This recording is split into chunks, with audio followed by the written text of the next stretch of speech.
morning students, once again this is Santosh Kumar Sinha and welcome to my channel that is called Gyan Guru English। आज हम फिर competitive level का questions लेके आए हैं। Competitive का भी है और आपका एकेडमिक का भी है, क्योंकि सेंटेंस आज हम लोग को होने जा रहा है और इस सेंटेंस से रिलेटेड कंपटीशन में या एकेडमिक में बहुत ज़्यादा क्वेश्चंस पूछता है। तो आज हम लोग एकदम बेसिक से जाएंगे सेंटेंस के बारे में, ठीक है। वाक्य के बारे में आप लोग बचपन से पढ़े होंगे, वाक्य किससे कहते हैं और वाक्य कितने प्रकार का होता है, उसी को इंग्लिश में हम लोग देखेंगे कि सेंटेंस क्या है और सेंटेंस का कितना टाइप्स होता है। और सेंटेंस का अगर ये लेक्चर कंप्लीट हो जाएगा तो अगले दिन हम सेंटेंस से रिलेटेड जो कंपटीशन में और एकेडमिक में जो क्वेश्चन आता है उसको भी हम लोग डिस्कस करेंगे। तो फर्स्ट ऑफ ऑल एकदम बेसिक से है, what is the sentence. Sentence क्या है, सेंटेंस किसे कहते हैं। तो क्या बोलेंगे, a group of words that makes a complete sense is called the sentence.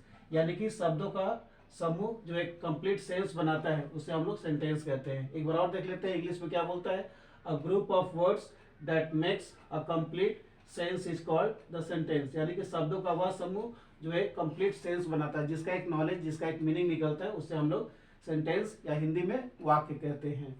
अब कुछ एग्जांपल्स है जिसमें देखिए प्रत्येक सेंटेंस में तीन चीज होता है, सब्जेक्ट, वर्ब एंड ऑब्जेक्ट, ठीक है। ये तीनों होगा तभी वो सेंटेंस कहलाएगा। तो यहाँ पर कुछ एग्जांपल दिया हुआ है। Example number 1, India is a democratic country. India एक डेमोक्रेटिक कंट्री है, इसका एक कंप्लीट मीनिंग है।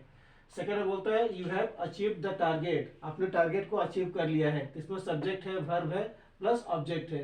थर्ड में बोलता है the scientist has discovered the laws of gravitation, scientist ने लॉज ऑफ ग्रेविटेशन को डिस्कवर कर चुका है। फोर्थ में है they will organize the party, वे लोग पार्टी को ऑर्गेनाइज करेंगे। सब्जेक्ट है, वर्ब है और ऑब्जेक्ट है। लास्ट में बोलता है Isaac Newton was a great scientist, Isaac Newton एक महान साइंटिस्ट थे। तो ये सब कुछ एग्जांपल्स है। याद रखिएगा कि प्रत्येक सेंटेंस में तीन पार्ट होता है, एक होता है सब्जेक्ट, उसके बाद होता है वर्ब, उसके बाद ऑब्जेक्ट होता है, यानी कि जिसका वॉइस पॉसिबल होता है। तो ये सब कुछ सेंटेंस का एग्जाम्पल हो गया। तो सेंटेंस किसे कहते हैं, once again let us review. A group of words that makes a complete sense is called the sentences। शब्दों का वह समूह जो एक कंप्लीट सेंस बनाता है, जिसका एक मीनिंग, कंप्लीट नॉलेज या मीनिंग निकलता है, उससे हम लोग सेंटेंस या वाक्य कहते हैं। और ये सब कुछ एग्जांपल है सेंटेंस का। अब आपको देखना है कि सेंटेंस कितने तरह का होता है इंग्लिश ग्रामर में।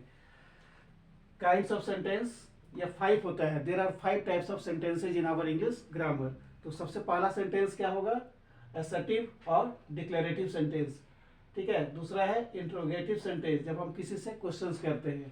थर्ड में है इंपेरेटिव सेंटेंस, फोर्थ में है ऑप्टेटिव सेंटेंस और फिफ्थ में है एक्सक्लेमेटरी सेंटेंसेज। यही आपका 5 तरह का सेंटेंस होता है। एक बार और, असर्टिव और डिक्लेरेटिव सेंटेंस। सेकेंड बोलता है इंट्रोगेटिव सेंटेंस, जब हम किसी से क्वेश्चन करते हैं। थर्ड में बोलता है इंपेरेटिव सेंटेंस, जब हम किसी को रिक्वेस्ट या ऑर्डर करते हैं। ऑप्टेटिव सेंटेंस, जब हम किसी को ब्लेस या कर्स करते हैं। और एक्सक्लेमेटरी सेंटेंस, जब हम अचानक कोई चीज किसी को एक्सप्रेस करते हैं, चाहे खुशी का या दुखी का, उसे हम लोग एक्सक्लेमेटरी सेंटेंस कहते हैं। और इसके अलावा भी सेंटेंस 3 होता है, सिंपल, कॉम्प्लेक्स एंड कंपाउंड, यानी कि टोटल सेंटेंस आपका 8 होते हैं। तो आज हम लोग डिस्कस करेंगे 5 टाइप्स ऑफ सेंटेंस। सेकेंड है जो सिंपल, कॉम्प्लेक्स और कंपाउंड सेंटेंस है, जिससे कंपटीशन में और एकेडमिक में बहुत ज्यादा क्वेश्चन आता है, उसको हम लोग पहले आज हम लोग ये इसका काइंड डिस्कस करेंगे। और कल हम लोग सिंपल, कॉम्प्लेक्स और कंपाउंड जो academic as well as competitive के लिए बहुत ज्यादा यूजफुल होगा।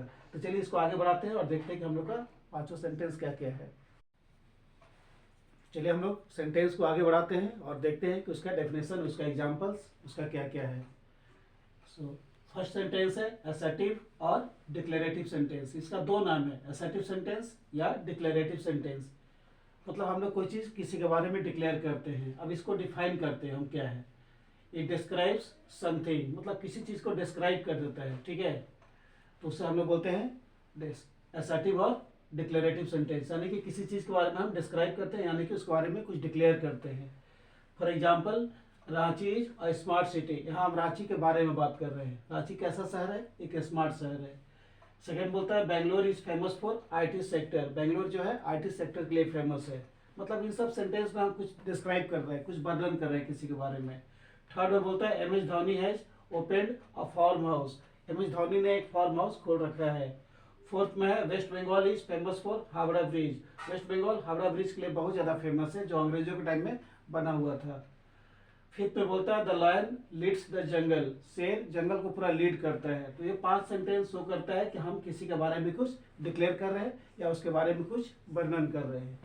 सेकेंड आता है हमारा सेंटेंस इंटरोगेटिव सेंटेंस, मतलब जब हम किसी से क्वेश्चंस करते हैं इट आस्क द क्वेश्चंस वाली but there is no reply at all. सिर्फ क्वेश्चंस पूछता है लेकिन उसका कोई रिप्लाई नहीं देता है। जितना क्वेश्चंस है उसको आप इंट्रोगेटिव सेंटेंस में रख सकते हैं। कोई भी 2-4 एग्जांपल आप उठा सकते हैं। जैसे नंबर 1 में है how do you achieve the target, आप टारगेट को कैसे अचीव करते हैं। सेकंड बोलता है which book are you reading, आप कौन सी किताब पढ़ रहे हैं, ये भी क्वेश्चन किया जा रहा है किसी से। थर्ड में बोलता है when did our country become a free nation, हमारा देश कब एक फ्री नेशन बना था। तो इन तीनों सेंटेंस से पता चलता है कि सामने वाला आपसे कोई क्वेश्चन पूछ रहा है, उसका रिप्लाई नहीं दे रहा है। तो जब हम किसी से क्वेश्चन करते हैं बट उसका रिप्लाई नहीं देते हैं, उस तरह के सेंटेंस को हम लोग इंट्रोगेटिव सेंटेंस कहते हैं। तो चलिए इसको और आगे बढ़ाते हैं, देखते हैं कि हमारा और 3 तरह का सेंटेंस क्या है। चलिए हम लोग सेंटेंस को कंटिन्यू करते हैं और देखते हैं उसका एग्जाम्पल्स, उसका डेफिनेशन क्या होता है। So let's read question number sentence number 3 imperative sentence. इसका पहले हम लोग का 2 सेंटेंस हो गया, असर्टिव और इंट्रोगेटिव, और अभी हम लोग का हो रहा है इंपेरेटिव सेंटेंस। अब चलिए इसको अच्छी तरह से डिफाइन करते हैं एग्जाम्पल के साथ कि what is imperative sentence and what are the examples of imperative sentence. देखिए लाइफ में हम लोग या तो ऑर्डर करते हैं या रिक्वेस्ट करते हैं, 2 ही चीज़ होता है, तीसरा कुछ भी नहीं होता है। तो जब हम किसी से ऑर्डर करते हैं या किसी से रिक्वेस्ट करते हैं, उस तरह के सेंटेंस को हम लोग इंपेरेटिव सेंटेंस कहते हैं। यानी कि आपका सेंटेंस में ऑर्डर और रिक्वेस्ट दोनों होना चाहिए। कुछ एग्जाम्पल ऑर्डर का और कुछ एग्जाम्पल मतलब रिक्वेस्ट का। अब उसको इंग्लिश में डिफाइन करते हैं, sentences having order and request are called the imperative sentence. एक बार और ध्यान से देख लेते हैं, sentences having order and request are called the imperative sentence. यानी कि जिस सेंटेंस में ऑर्डर और रिक्वेस्ट दोनों होता है, उस तरह के सेंटेंस को हम लोग इंपेरेटिव सेंटेंस कहते हैं। तो हमने क्या बताया आपको, रियल लाइफ में 2 ही चीज़ होता है, या तो ऑर्डर या रिक्वेस्ट। तो चलिए उसी से रिलेटेड कुछ एग्जाम्पल देखते हैं। यहाँ कुछ एग्जाम्पल आपका दिया हुआ है रिक्वेस्ट का, ठीक है। और क्या पहचान है कि ये सेंटेंस आपका रिक्वेस्ट का है, उसमें प्लीज लगा होगा, या तो शुरू में या अंत में लगा होगा, इससे पहचान में आता है कि हमारा रिक्वेस्ट का है। जैसे please give me a glass of water, या ऐसे भी होता है give me a glass of water please. तो प्लीज ये वेरिएबल है, चेंजेबल है, या तो शुरू में होगा या एकदम ऑब्जेक्ट के बाद में होगा, ठीक है ना। ऐसे give me a glass of water please, या शुरू में बोलेंगे तो give me a glass of water, कृपया मुझे 1 गिलास पानी दीजिए। तो ये आपका रिक्वेस्ट का हो गया क्योंकि प्लीज लगा हुआ है, और इस प्लीज से पता चलता है कि हमसे कोई सामने वाला रिक्वेस्ट करता है। अब प्लीज बहुत अच्छा चीज है, प्लीजिंग वर्ड है, इससे आपका काम आराम से हो जाता है। सेकंड बोलता है सिट डाउन प्लीज, या प्लीज सिट डाउन, कृपया बैठ जाइए, यहाँ भी प्लीज लगा हुआ है, यानी कि ये भी आपका रिक्वेस्ट का एग्जाम्पल है। थर्ड में बोलता है please open your book at page number 10, कृपया अपना किताब पेज नंबर 10 पर खोलिए, या open your book at page number 10 please. Please को लास्ट में भी लगाएंगे और शुरू में भी लगाएंगे, मतलब प्लीज आपका वेरिएबल है, चेंजेबल है, या तो शुरू में या ऑब्जेक्ट के बाद में। तो इस प्लीज से पता चलता है कि कोई आपसे रिक्वेस्ट कर रहा है। और जब हम प्लीज को हटा देंगे तो ऑर्डर हो जाता है। ऑर्डर को हम लोग बलपूर्वक एकदम फोर्स के साथ, प्रेशर के साथ बातें करते हैं। जैसे डोंट टॉक टू मी, मुझसे बातें मत करो, ये ऑर्डर हो गया। Don't fight among your self, आपस में आप लोग फाइट मत करो, यहाँ डोंट लगा हुआ, डायरेक्टली हम लोग बोलते हैं, फिर फोर्स के साथ, प्रेशर के साथ बोलते हैं, और इसमें प्लीज का कोई सीन नहीं होता है। Don't fight among your self, आपस में आप लोग फाइट मत करो, तो ये भी ऑर्डर का एग्जाम्पल हो गया। फिफ्थ में बोलता है डोंट जज a book by its cover, एक किताब को कभी भी उसको कवर देख के जज नहीं करना चाहिए। डोंट जज अ बुक, मतलब किताब को जज मत करो बाय इट्स कवर, उसके कवर से, कवर को देख के कभी जज नहीं करना चाहिए कि किताब अच्छी है, किताब खराब है। कभी कभी ऐसा होता है कि किताब का पन्ना होता है ना, पेज बहुत खराब रहता है, लेकिन किताब बहुत ज़्यादा यूजफुल होता है। और कभी कभी ठीक इसका उल्टा होता है कि पेज बहुत अच्छा है, खूबसूरत है, उसका बहुत अच्छा पेज है, लेकिन किताब में कोई कंटेंट नहीं है, कुछ भी नहीं है, कोई भी डिटेल में नहीं है ना, मतलब शॉर्ट में उसको निकाल देता है। तो कभी भी किसी को उसको कलर देख के या उसको पेज को देख के या उसका हुलिया को देख के जज नहीं किया जाता है। कभी कभी देखते होंगे एक फटा हाल में आदमी किसी को हेल्प कर देता है, और कभी कभी देखते होंगे एक अच्छा गेटअप मेकअप में आदमी आपको धोखा या चीट कर देता है या आपको डिसीव कर देता है। तो कभी उसका कलर से किसी को जज नहीं करना चाहिए, ठीक है। तो डोंट जज a book by its cover, किसी भी बुक का कवर देख उसको जज मत कीजिए कि किताब अच्छी होगी या किताब खराब होगी। तो ये सब कुछ एग्जाम्पल था ऑर्डर और रिक्वेस्ट का। तो जिस सेंटेंस में ऑर्डर और रिक्वेस्ट होता है उसे हम लोग इंपेरेटिव सेंटेंस कहते हैं। चलिए हम लोग सेकेंड लास्ट सेंटेंस देखते हैं, ऑप्टेटिव सेंटेंस। हम लोग लाइफ में कभी किसी को ब्लेस करते हैं या कभी किसी को कर्स करते हैं, दुआ देते हैं और बददुआ देते हैं, बस यही आपका ऑप्टेटिव सेंटेंस है। देखते हैं इंग्लिश में क्या बोलता है, sentences having bless and curse are known as the optative sentence. कभी हम लोग किसी को ब्लेस करते हैं और कभी किसी को हम लोग कर्स करते हैं। तो ब्लेस कब करते हैं, जब हम किसी से इंटरनली बहुत ज़्यादा खुश हो जाते हैं, तब उसको देन एंड देयर ब्लेस करते हैं।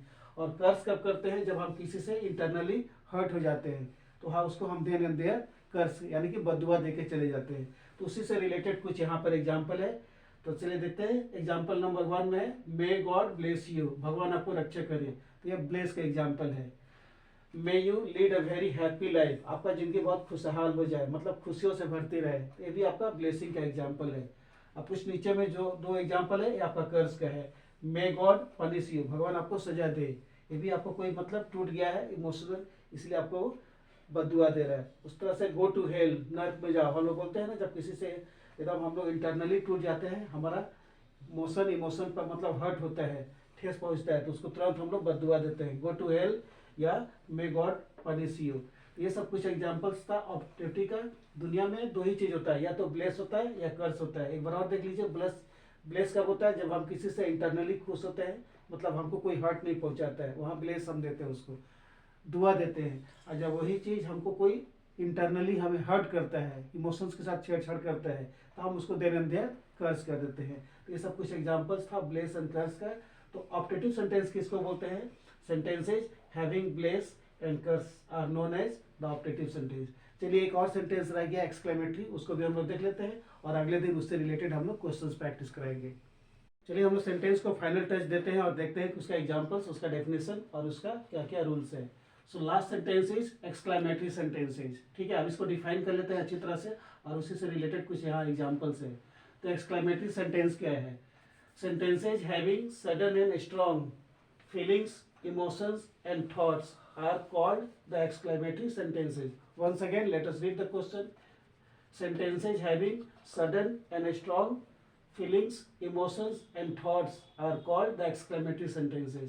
यानी कि जब हम लाइफ में अचानक अपना फीलिंग्स को, अचानक अपना इमोशंस को और अचानक अपना थॉट्स को किसी को एक्सप्रेस करते हैं, यानी कि किसी को बोलते हैं, और जो भी बोलते हैं सडनली बोलते हैं और स्ट्रांगली बोलते हैं। स्ट्रांगली बोलने का मतलब है एकदम इंटरनली बोलते हैं। हम लोग कभी भी जब किसी को अपना फीलिंग्स, अपना इमोशंस, अपना थॉट्स को अचानक और इंटरनली और स्ट्रांगली बोलते हैं, तो उस सेंटेंस को हम लोग एक्सक्लेमेटरी सेंटेंस कहते हैं। 3 चीज इसमें होता है, फीलिंग्स, इमोशंस एंड थॉट्स। और जो भी बोला जाता है या तो खुशी के साथ या दुखी के साथ बोला जाता है। जब हम खुश होते हैं तो खुशी का बात बोलते हैं, जब हम दुख होते हैं तो दुखी वाला बात बोलते हैं। उसी से रिलेटेड यहाँ पर कुछ आपका एग्जांपल्स दिया हुआ है। जैसे एग्जांपल नंबर 1 में है, hurrah India has won the match. तो जब मैच जीतता है तो आदमी ऑटोमेटिक मुंह से क्या बोलता है, hurray India has won the match. तो इस सेंटेंस को बोलने के साथ साथ पता चल रहा है कि बोलने वाला की स्टेट ऑफ माइंड बहुत ज्यादा खुश है, इसलिए उसका मुंह से अचानक निकला। और जो भी बोल रहा है एकदम इंटरनली बोल रहा है, दिल से बोल रहा है, ऐसा नहीं कि वो शो ऑफ कर रहा है, दिल से बोल रहा है कि hurray India has won the final match, Bharat final match जीत चुका है, एकदम दिल से वो बोल रहा है, यानी कि पूरा वो एक्साइटेड है एकदम। ठीक है, ओवरवेल्म्ड है इंडिया के जीतने के बाद। सेकेंड है बोलता है, wow what a lovely scene is this. जब आप लोग कोई अच्छा सीन को, अच्छा फूल को, अच्छा पिक्चर को देखते हैं तो आपका मुंह से क्या निकलता है, वाओ, यानी कि आप इंटरनली बहुत ज़्यादा खुश है उस चीज़ को, उस पिक्चर को, उस मूवी को, उस सीन को देख करके। ठीक है। थर्ड है बोलता है, oh it is extremely cold today. जब अचानक ठंडी या अचानक गर्मी जब हो जाएगी तो हमारे मुंह से क्या निकलता है, ओह। और जब ओह निकलता है तो ये इंडिकेट करता है कि हम अंदर से खुश नहीं है, दुखी हैं, गर्मी को देख के या ठंडक को देख करके। ठीक है ना। फोर्थ में बोलता है, alas the boy has died of fever. और जब हम नेचुरल लॉस को देखते हैं, जैसे मौत हो गया, तो इस केस में हम क्या बोलते हैं, alas the boy has died of fever, लड़का फीवर से मर चुका है, यानी कि द बॉय इज नो मोर। तो ये चीज आप ध्यान रखिएगा कि ओह में और अलास में अंतर होता है। ओह कहाँ पर होता है, जब हम किसी भी चीज को कन्वर्ट कर सकते हैं, चेंजेबल है। ठीक है ना। जैसे आज वो गरीब है, कल वो अमीर हो सकता है। ऐसा नहीं कि वो आज गरीब है तो हमेशा गरीब ही रहेगा, नहीं, आज उसका कंडीशन खराब है, कल उसका कंडीशन अच्छा होगा अगर वो मेहनत करेगा तो। लेकिन अलास होता है जो एकदम नेचुरल लॉस होता है, जिसको हम कन्वर्ट नहीं कर सकते हैं, रिन्यू नहीं कर सकते हैं। जैसे मौत पे हम लोग हमेशा अलास ही बोलते हैं, लेकिन एग्जाम में कंपटीशन में जस्ट इसका उल्टा कर देगा, ऐसे कर देगा, ओह the boy has died of fever, बस एरर हो जाएगा। इतना ध्यान रखिएगा। जो चेंजेबल है, जिसको अल्टर किया जा सकता है, उस केस में ओह बोलते हैं। जैसे ही इज वेरी पुअर या टुडे इज वेरी हॉट, ओह बोलते हैं हम लोग। लेकिन जब कोई मौत के बारे में हम लोग सुनते हैं तो क्या बोलते हैं, अलास ही इज नो मोर और the boy has died of fever, या जो भी बीमारी आप बोल लीजिए। तो जिसको हम कन्वर्ट नहीं कर सकते उस केस के लिए अलास होता है। और जो कन्वर्टेबल है, जो चेंजेबल है, उसको हम लोग उससे रिलेट करते हैं। So these were the examples of exclamatory sentence. एक बार और इसको फाइनल टच दे देते हैं। Sentences having sudden and strong feelings, emotions and thoughts are called the exclamatory sentences. जिस सेंटेंस में अचानक हम लोग बोलते हैं और जो भी बोलते हैं स्ट्रांगली बोलते हैं, क्या क्या, तीन चीज, अपना फीलिंग्स को, अपने इमोशंस को, अपने थॉट्स को सामने वाले को एक्सप्रेस करते हैं, उस तरह के सेंटेंस को हम लोग एक्सक्लेमेटरी सेंटेंस कहते हैं। और ये सब कुछ एग्जाम्पल्स है। तो ये हम लोग आज आपका sentence 5 types of sentences discuss हो गया कुछ एग्जाम्पल्स के साथ। कल फिर हम 3 तरह के सेंटेंस और आपको कराएंगे, सिंपल, कॉम्प्लेक्स एंड कंपाउंड, जो कि एकेडमिक और कॉम्पिटिटिव पॉइंट से बहुत ज़्यादा इंपॉर्टेंट रहेगा। So I think it's enough for today. More tomorrow. Till then, good night to all of you. Thank you.